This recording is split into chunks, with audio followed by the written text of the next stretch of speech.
Hello friends, कैसे हैं आप सब। आशा करते हैं आपकी तैयारी बहुत अच्छी चल रही होगी। आज के वीडियो में टॉपिक है थायराइड। जैसे कि हम एंडोक्राइनल सेक्शन पे डिस्कस कर रहे हैं आजकल, तो उसका उसी में से एक पार्ट, एक ग्लैंड है जो बहुत इम्पॉर्टेंट ग्लैंड है। मोस्ट ऑफ यू हर्ड, जो थायराइड हो गया है तो ये थायरोक्सिन हो गया है तो थायरोक्सिन की टेबलेट खाइए। आजकल देखिए अमूमन घरों में थायरोक्सिन वगैरह की टेबलेट आ रही है, तो इससे आप समझ पा रहे होंगे thyroid so important gland in our body, right. तो आज उसी के बारे में देख लेते हैं कि आप कैसे लिखेंगे मेंस में, या फॉरेस्ट सर्विस के एग्ज़ाम में, या यूजीसी नेट के, या सीएसआईआर, जिसमें भी आपको लिखना है। तो यहाँ मैं लेके अपने नोट्स लेके आई हूँ जो बहुत ही इम्पॉर्टेंट है, बहुत ऑब्जेक्टिव तरीके से लिखा गया है। और अगर आपको मल्टीपल चॉइस क्वेश्चन में लिखना है तो भी लिख सकते हैं, अगर मेंस के पर्पज से लिखना है तो भी लिख सकते हैं डिटेल क्वेश्चन। और इससे इजी कुछ नहीं हो सकता। जैसे मैं हर क्लासेस में बताती हूँ, मैं बहुत मेहनत करके नोट्स बना के लेके आती हूँ, कई बार बनाती हूँ, खुद से इसको कट करती हूँ, कितनी बार इसको एडिट करती हूँ, उसके बाद लेके आती हूँ। ठीक है, तो आइए देख लेते हैं फटाफट से थायराइड क्या है। तो आप देख रहे होंगे यहाँ मैंने एक पिक्चर ड्रॉ किया है। तो जब मैं लिखना शुरू करी तो मुझे लगा सबसे पहले पिक्चर से ही उसको समझा दो एग्जामिनर को, क्योंकि आपका सबसे बड़ा दुश्मन कौन है? एग्जामिनर है, ठीक है। तो आप देख रहे होंगे एक बल्बस शेप का एक शेप बन रहा है, जिसे मैंने ब्लैक पेन से ड्रॉ किया है। यूजुअली मेरे हाथ में ब्लैक और ब्लू जरूर रहता है, और अगर मैं जूलॉजी के आंसर राइटिंग कर रही हूँ तो मेरे पास ग्रीन और रेड भी रहता है, ठीक है। तो आप देख रहे होंगे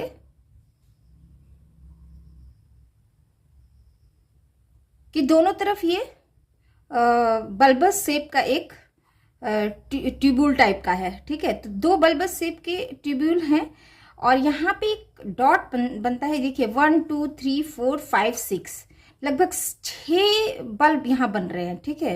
6 बल्ब्यूलर शेप का ये वो है, 6 सेक्शन में डिवाइड कर रहा है। और यहाँ पे एक नॉच टाइप का बन रहा है, लाइक अ टंग। यहाँ पे एक डॉट होता है जिसमें कोई भी चीज आर पार हो सकती है, जिसे कहते हैं ट्यूबरकुलम एम्पायर। क्या कहते हैं? Tuberculum impar. ये बहुत इंपॉर्टेंट है, अभी आगे आने वाले टाइम में आप समझेंगे।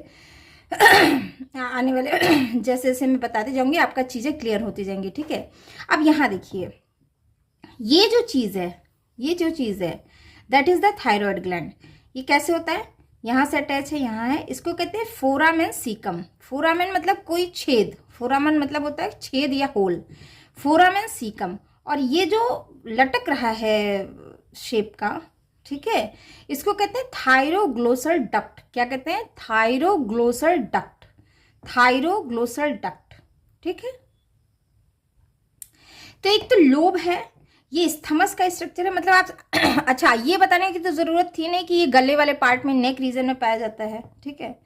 फिर भी तो बेसिक्स तो आप जान के ही आएंगे। अभी यहाँ समझना है कैसे आंसर राइटिंग करेंगे, कैसे हम एग्जामिनेशन के पहले रिवाइज करेंगे, और कैसे हम अपना खुद का फ्रेमवर्क बनाएंगे for the revision before the exam, ठीक है। कि जल्दी जल्दी से सारा चीज रिवीजन हो जाए और कोई भी टॉपिक छूटे ना, और हम more and more facts cover कर पाए, ठीक है। तो अभी देखिए, और साथ साथ हम मेंस की भी राइटिंग कर पाए।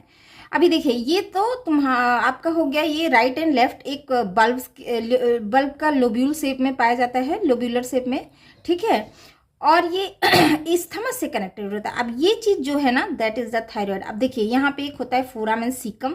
स्ट्रक्चर पे बहुत ध्यान दीजिएगा, भले आप थोड़ा सा खराब डायग्राम ड्रॉ करें, लेकिन पॉइंट सारे बताएं कि क्या क्या चीजें होती हैं इसमें, ठीक है। तो आप आर्टिस्ट होने की नीड नहीं है, जस्ट ड्रॉ एंड से कि भाई ये चीज इसमें ये होता है, इसमें ये होता है, इसमें ये होता है, दैट्स इनफ, ठीक है। देन जो पिक्चर आपको ड्रॉ करना है वो ये। तो फर्स्ट तो आपने वो पहले वाला पिक्चर किया छोटा सा, देन ये ड्रॉ करिए। देखिए ये बाइलोब बन गया, सिंगल लोब था, अभी ये बाइलोब हो गया। तो इस स्ट्रक्चर पे इसको कहते हैं बाइफिट। क्या कहते हैं? बाइफिट। तो याद रखिएगा और इसको ड्रॉ करते चलिए साथ साथ। जब ड्रॉ करेंगे और साथ साथ इसको कई बार प्रैक्टिस कर लेंगे ना, तो एकदम से याद हो जाएगा। देन ये बाइफिट, अभी देखिए बाइफिट चेंज हुआ इस स्ट्रक्चर में, और अब ये बना आपके फेरिंजियल पाउच, और ये मेन फॉलिकल ऑफ थायराइड। ये part, this is the main follicle of thyroid, and this part becomes pharyngeal pouch, जो आगे चल के पैरा फॉलिकुलर सेल्स बन जाता है, ठीक है। तो ये इतनी ड्रॉ आपने कर दिया ना, तो एग्जामिनर को पता है कि you know very well about the thyroid gland, ठीक है। आगे वो बस यही देखेगा कि आपने कौन कौन से पॉइंट इंक्लूड किए हैं, आपने सारे वर्ड्स कंप्लीट किए हैं कि नहीं, जितने वर्ड्स में लिखने थे। ठीक है, तो ये आपको main follicle of thyroid gland है। ठीक है, तो ये तो इसकी बेसिक एम्ब्रियोलॉजी हो गई। एक दो लोब्यूलर पार्ट है जिसमें स्थमस में पाया जाता है। पहले एक छोटा सा लोब्यूल होता है जो फिर डेवलप करता है, थायरोग्लोसल डक्ट बना देता है। थायरोग्लोसल डक्ट दो भाग में डिवाइड हुआ, बाइफिड कहते हैं। और अभी ये देखिए, ये इस तरह से कुछ डेवलप होकर स्ट्रक्चर निकल के आता है। अब ये तो हो गया एम्ब्रियोलॉजी। नेक्स्ट है ग्रॉस मॉर्फोलॉजी। अब मॉर्फोलॉजी देख लीजिए। मॉर्फोलॉजी में आपको कुछ इस तरह से स्ट्रक्चर ड्रॉ करना है। ठीक है, किस तरह का स्ट्रक्चर? सर्कल। सर्कल में देखिए कुछ इस तरह के इसके सेल्स होते हैं, थायराइड के सेल्स हैं, राइट, यूनिन्यूक्लिएट हैं। बीच में एक पाया जाता है कोलॉइड जिसे हम कहते हैं, तो उसका स्ट्रक्चर कुछ इस तरह से ड्रॉ कर लीजिएगा, मैश शेप या नेट शेप का। इसको कहते हैं कोलॉइड। क्या कहते हैं? Colloid, COLLOID, colloid. मुझे नहीं लगता इससे ज्यादा आसान है पिक्चर ड्रॉ करना। देखिए बहुत ही इजी है। ठीक है, तो इसमें कोई ये नहीं है कि किसी को कोई आर्टिस्ट है तभी बहुत सुंदर ड्रॉ कर पाएगा। इसको बहुत ही रफ हैंड से ड्रॉ करिएगा तो भी हो जाएगा। ठीक है, बस आपको सारी बातें बतानी है कि इसमें क्या क्या है। ये जो कोलॉइड होता है दैट इज द आयोडीनेटेड थायरोग्लोब्यूलिन। क्या होता है?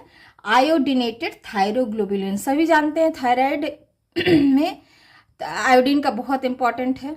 ठीक है, अभी आप आगे चल के समझेंगे आयोडीन, इसीलिए बहुत सारे इसके कमर्शियल भी शुरू हो गए थे, iodine salt and all that. ठीक है, जबकि नेचर हमें खुद देती है, नेचुरल फॉर्म में जितने भी क्रिस्टल पाए जाते हैं सॉल्ट के, they have all contain iodine. चलो अच्छा, यहाँ पे देखते हैं इसका अगर और स्ट्रक्चर को वेरीफाई कर, मतलब क्या कह सकते हैं आप, अल्ट्रा करें या जूम करें तो ये कुछ इस तरह दिखता है। सी, जिसमें ये रेड रेड डॉट जो मैंने बनाए हैं दैट इज पैराफॉलिकुलर सेल। अभी ऊपर आपने देखा था ना जो फेरेंजियल पाउच है वो आगे चल के पैराफॉलिकुलर सेल बनाता है, that is the parafollicular cell.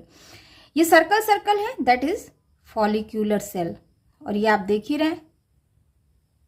ठीक है, ये नॉर्मल सेल्स हैं थायराइड के। अब आ जाइए, छोटे छोटे पॉइंट्स लिख लेते हैं जो अभी तक आपने स्ट्रक्चर बनाया ना उसी को। तो आप देख रहे होंगे फर्स्ट पिक्चर में there is bilobular structure, right and left lobe are connected by means of isthmus. ठीक है, ये आपको पहले फर्स्ट पिक्चर जो आपने ड्रॉ करी थी उसको देखिएगा और फिर लिखिएगा। लोकेशन की बात कर ली जाए तो एंटीरियर टू ट्रैकिया, ट्रैकिया के आगे सामने होता है, just below the cricoid cartilage. Cartilage जब मैं डिस्कस करूंगी तो उसमें आपको बताऊंगी डिटेल में, फिलहाल के लिए जान लीजिए एक क्रिक्वायर्ड कार्टिलेज होता है, उसके बिल्कुल ठीक नीचे, उस क्रिक्वायर्ड कार्टिलेज के बिल्कुल ठीक नीचे एक ग्लैंड पाया जाता है जिसे हम कहते हैं थायराइड ग्लैंड। अगर वेट की बात की जाए तो बहुत ही हल्का होता है, लगभग 15 से 20 ग्राम ही होता है, लेकिन आप सोचिए इतना छोटा और इतना हल्का होने के बावजूद कितना इंपॉर्टेंट रोल प्ले करता है। ठीक है, फंक्शनल यूनिट ऑफ थायराइड की बात की जाए तो उसको कहते हैं थायराइड फॉलिकल, जो यहाँ पे बना हुआ है that is the follicular cells, and it consist of columnar और cuboidal cells depend on state of secretion of gland. Follicular cell भाई अगर वो सिक्रीट कर गया तो वो बन जाता है, वो उसका शेप बदल जाता है। ठीक है, उसके ग्लैंड में से अगर थायरोक्सिन निकल गई तो उसका शेप बदल गया, और इसीलिए यहाँ पे ये चीज़ मैंने लिख दिया है thyroid follicle consist of columnar, या तो कॉलमनर शेप होगा या तो क्यूबॉइडल शेप होगा, दो ही शेप में मिलेगा depending on state of secretion of gland, किस स्टेट में है वो, क्या सेक्रीट कर चुका है या अभी सेक्रीट होने वाला है। ठीक है, नेक्स्ट पॉइंट है follicles arranged in the form of globule. Follicles arranged in the form of globule. ठीक है, in between thyroid follicle parafollicular cells, या इसको हम कहते हैं सी सेल्स, इंपॉर्टेंट है याद रखिएगा, पैराफॉलिकुलर सेल्स या इसी को कहते हैं सी सेल्स। कई बार ऑब्जेक्टिव क्वेश्चन में पूछ लेता है एमसीक्यू में। In between thyroid follicle parafollicular cells या सी सेल्स प्रेजेंट, और ये सी सेल्स क्या सिक्रीट करते हैं? Calcitonin. Calcitonin is also hormone, और ये secreted from the C cells, चूंकि कैल्सी में सी है तो वहीं से ये लेटर लिया गया है। ठीक है, नेक्स्ट पॉइंट है thyroglobulin. Thyroglobulin is a glycoprotein. Thyroglobulin is a glycoprotein. Glycoprotein कितने अमाइनो एसिड का बना होता है? लगभग 120 से 140 टायरोसिन होते हैं इसमें। 120 से 140 टायरोसिन यूनिट मिलके ये ग्लोब्यूलर प्रोटीन डेवलप होता है, जिसे हम कहते हैं थायरोग्लोब्यूलिन। ठीक है, अब ये थायरोक्सिन हार्मोन का थोड़ा सा बायोसिंथेसिस समझ लेते हैं या बायोकेमिस्ट्री। अब यहाँ पे देखिए, आपको इसी तरह ड्रॉ करना है। आप देख रहे हैं बेंजीन स्ट्रक्चर पाया जा रहा है, थायरोक्सिन स्ट्रक्चर। ठीक है, अब ये देखिए, इसमें एक पॉइंट पे जैसे अगर कार्बन का वो कर लिया जाए, नंबरिंग कर लिया जाए, तो 1 2 3 4 5 6, 1 2 3 4 5 6, और ये ऑक्सीजन के कार्बोक्सी से जुड़े होते हैं, OH से, OH से और OH। और इस तरफ देखिए CH2, CH, COOH and NH2, ध्यान दीजिएगा। तो ये, और यहाँ पे इसके 1 2 1 3 5 3 पे आयोडीन अटैच है। तो इस स्ट्रक्चर को हम कह देते हैं 353 ट्राई आइडो, 1 2 3 1 2 3 ट्राई आइडो थायरोक्सिन। क्या कह देते हैं? 353 ट्राई आइडो थायरोक्सिन। तो 353 ट्राई आइडो थायरोक्सिन, इसको क्या कहते हैं? Thyroxine hormone. अगर यह देखा जाए, ये अच्छा, ये पार्टली इंट्रासेलुलर होता है एंड पार्टली एक्स्ट्रा सेलुलर होता है। तो ये बहुत इंपॉर्टेंट पॉइंट है। सेल के अंदर कुछ बनता है और कुछ सेल के बाहर जाके करता है काम। अच्छा, अभी देखिए T3 एंड T4। ठीक है, T3 तो यही है आपका, T4 जब ये डेवलप, मतलब इसमें एक विघटन होता है और वो T4 बन जाता है। अगर T3 का अबेंडेंस बात करें तो आप यही ड्रॉ कर दीजिएगा, that is more than enough. ये अबेंडेंस है कहाँ पे? लगभग इसका पाया जाना 5% पाया जाता है, ये 95%। तो T4 इज कि अगर बाय 100% टोटल लिया जाए तो ये T4 is 95% and T3 is 5%। Potency कैसे काम करता है, कितनी पोटेंसी चाहिए, मतलब कितना इसका क्वांटिटी में कितना इफेक्ट करता है? तो भाई ये 4 टाइम्स इफेक्टिव है और ये ज़्यादा इफेक्टिव नहीं है। ड्यूरेशन ऑफ एक्शन की बात की जाए तो इसका शॉर्टर होता है T3 का, और इसका लॉन्गर होता है, बहुत लॉन्ग टाइम में जाके इफेक्ट करता है, ये बहुत जल्दी से इफेक्ट कर देता है। अब स्टेप देख लेते हैं। तो आप अगर आपने इस तरह पिक्चर ड्रॉ कर दिया ना तो आपको फुल मार्क्स मिल जाएगा, आपको इसको डिटेल लिखने की जरूरत नहीं है। आप देखिए, सबसे पहले तो यहाँ ऊपर आपने लिखा था इंट्रासेलुलर एंड पार्टली एक्स्ट्रासेलुलर। ठीक है, इंट्रासेलुलर 2 सेल के बीच में, दूसरा बाहर सेल के बाहर। अच्छा, अभी देखिए, सबसे पहले स्टेप 1 अगर बात की जाए तो सबसे पहले आयोडीन की ट्रैपिंग होती है। क्या होता है? Iodine trapping. इसको हमने क्या लिखा है? Iodine trapping. Step 1 iodine trapping. ठीक है, आयोडीन ट्रैपिंग देखिए, यहाँ पे होगा ब्लड वेसल्स जो मैंने रेड कलर से ड्रॉ कर लिया है, और ये ब्लू कलर से मैंने थायराइड ग्लोब्यूलिन ड्रॉ कर लिया है। अब देखिए, यहाँ पे आयोडीन है, यहाँ पे आयोडीन, अरे मतलब आपने फूड में आयोडीन लिया और आयोडीन ब्लड कैपिलरीज में है, तो ये क्या होता है? ये सेल, थायराइड के सेल क्या करते हैं? एब्जॉर्व कर लेते हैं, तो ये असिमिलेट कर लेते हैं। ठीक है, अच्छा, ये बेसमेंट मेम्ब्रेन है, बेसमेंट मेम्ब्रेन के थ्रू एब्जॉर्व कर लेते हैं। ठीक है, अब आइए नेक्स्ट पॉइंट पे, सिंथेसिस एंड सेक्रीशन ऑफ थायरोग्लोब्यूलिन। अब ये जो आयोडीन हुआ है ना, इसको बनाना, आगे चल के इसको प्रोसेस करेगा एंडोप्लाज्मिक रेटिकुलम के थ्रू, तो वही सेलुलर टाइप से बना लीजिए आप भी। ये आया, इसको कैप्चर किया और यहाँ पे एंडोप्लाज्मिक रेटिकुलम में सिंथेसिस हुआ और इस तरह से ग्लाइकोप्रोटीन हुआ। ग्लाइकोप्रोटीन से आगे है ल्यूमेन ऑफ फॉलिकल। ठीक है, ल्यूमेन ऑफ फॉलिकल में आगे चल के टायरोसिन रेजिड्यू प्रेजेंट होते हैं। तो इसका मतलब ये है कि अभी मैंने बताया था ना, टायरोसिन होते हैं 120 to 140, तो इसका मतलब ये है आयोडीन यहाँ से रिलीज हो चुका है या हार्मोन यहाँ से रिलीज हो चुका है, तो यानी टायरोसिन रेजिड्यू प्रेजेंट है। नेक्स्ट स्टेप है ऑक्सीडेशन ऑफ आयोडीन। तो जो आयोडीन का ऑक्सीडेशन होगा, तो आयोडीन का ऑक्सीडेशन थायरॉक्साइड पर ऑक्साइड बनेगा। क्या बनेगा? थायरॉक्साइड पर ऑक्साइड, यानी आयोडीन का मैंने इस तरह से IO करके लिख दिया है। ठीक है, I- था, IO हो गया, ऑक्सीडेशन हो गया।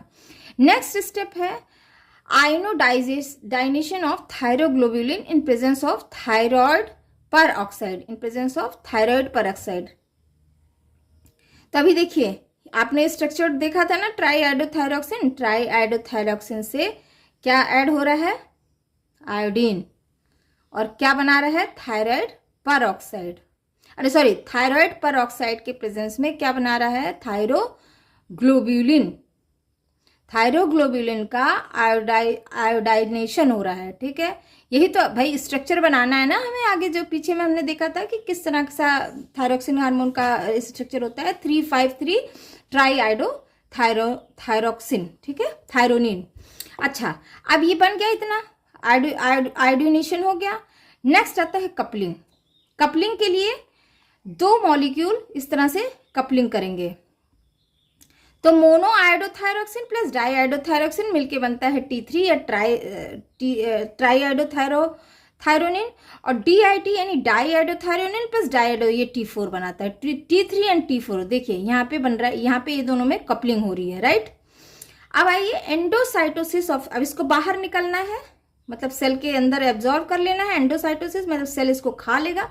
अभी देखिए अब ये एंडोसोम है, अंदर एंडोसोम बना है, कैसे, एंडोसोम के अंदर हो रहा है कपलिंग, कपलिंग के बाद ये क्या हो रहा है, T3 बन के बाहर निकलेगा।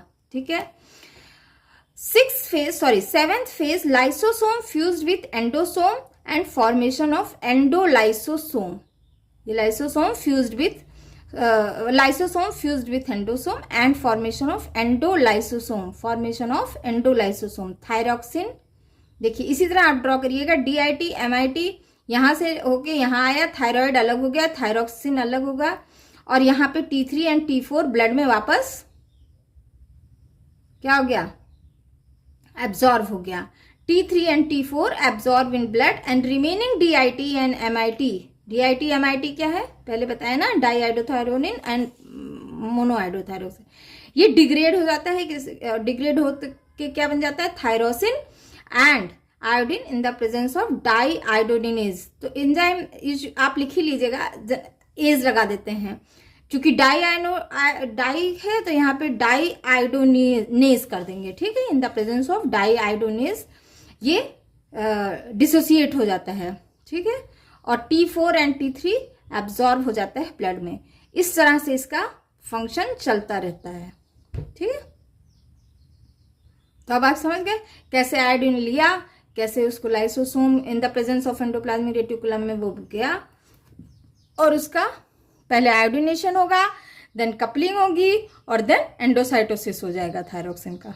ठीक है, और फिर ये लाइसोसोम के थ्रू फ्यूज हो के बन जाए, एब्जॉर्ब कर लेगा, कहाँ पे, ब्लड के अंदर। ठीक है, secretion and transport of thyroid hormone. ठीक है, 99% of thyroid hormone circulating in blood firmly bound to plasma protein, जिसको TBG कहते हैं, 80%, और थायरोक्सिन बाइंडिंग प्री एल्ब्यूमिन 15% होता है and albumin 4%।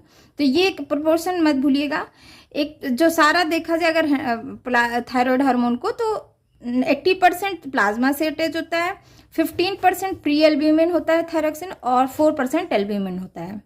Site of action की बात की जाए तो आप अभी देखिए, ऑन द न्यूक्लियर रिसेप्टर। ठीक है, रेगुलेट कैसे होगा, the secretion rate of the thyroid is regulated. आप इसको ध्यान से सुन लीजिएगा, स्क्रीनशॉट ले लीजिएगा और लिख लीजिएगा, ठीक है, अपने नोट्स में। The secretion rate of the thyroid is regulated in accordance with changing requirement of the body, mainly by thyroid stimulating hormone, जिसे हम कहते हैं TSH।